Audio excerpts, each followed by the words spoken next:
Сәлеметсіздер ме, құрметті оқушылар? Бүгін біз сіздермен қиық пирамида тақырыбын оқуды жалғастырамыз. Сабағымыздың мақсаты қиық пирамиданың диагоналдық қимасын табуға арналған есептер шығару. Өткен материалды еске түсірейік. Өзіңді тексер. Қандай пирамида қиық пирамида деп аталады? Пирамиданың табаны мен табан жазықтығына параллель қима жазықтықтың арасындағы көпжақ қиық пирамида деп аталады. Қандай қиық пирамида дұрыс деп аталады?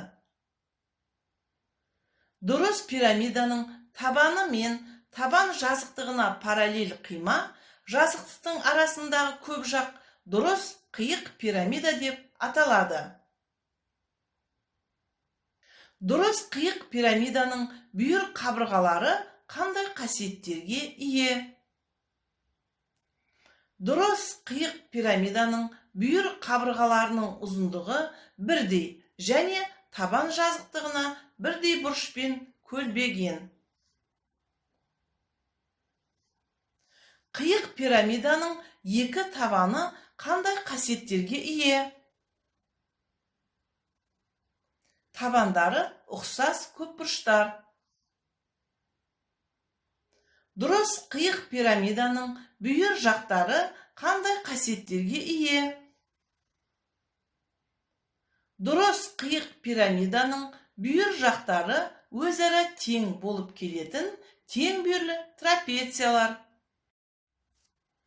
Қиық пирамиданың бүйір қыры мен табанның диагоналын қамтитын қима оның диагоналдық қимасы деп аталады.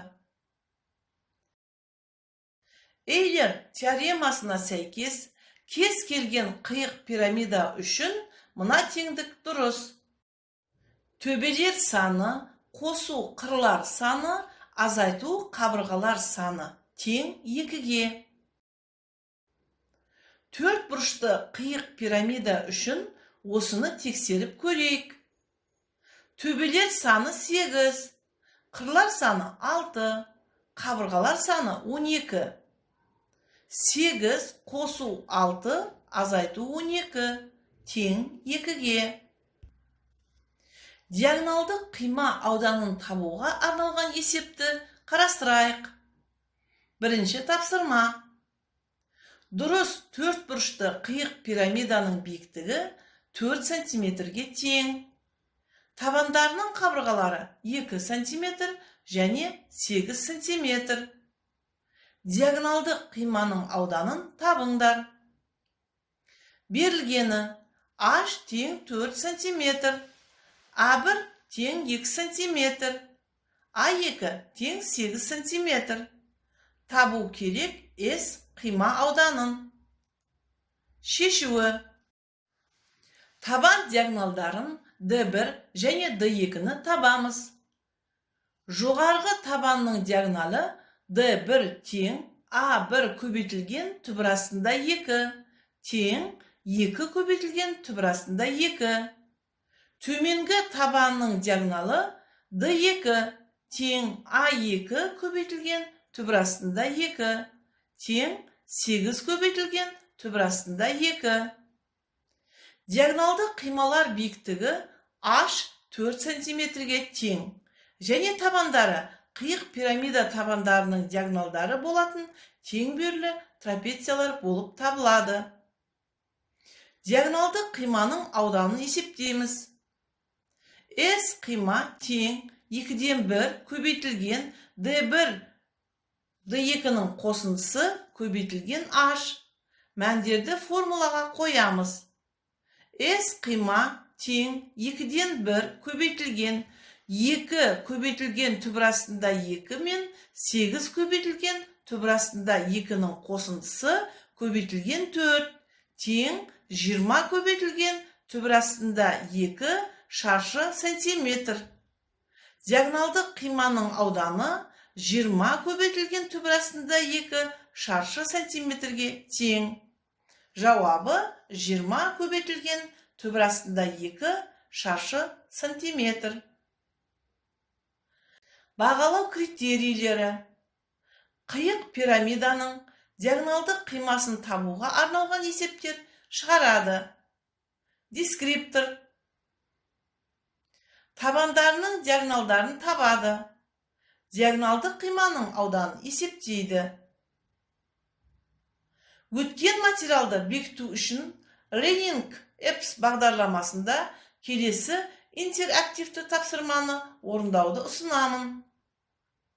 Екінші тапсырма. Жеке, дұрыс және дұрыс емес мәлімдемелерді таңдаңыз.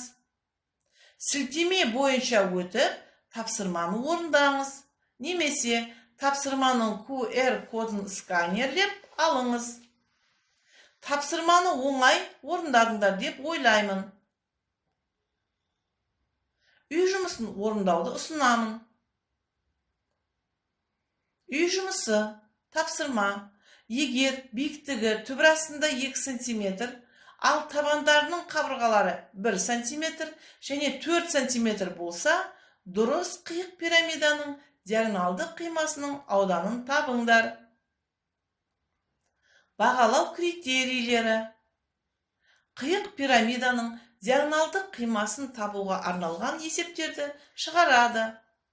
Дескриптор.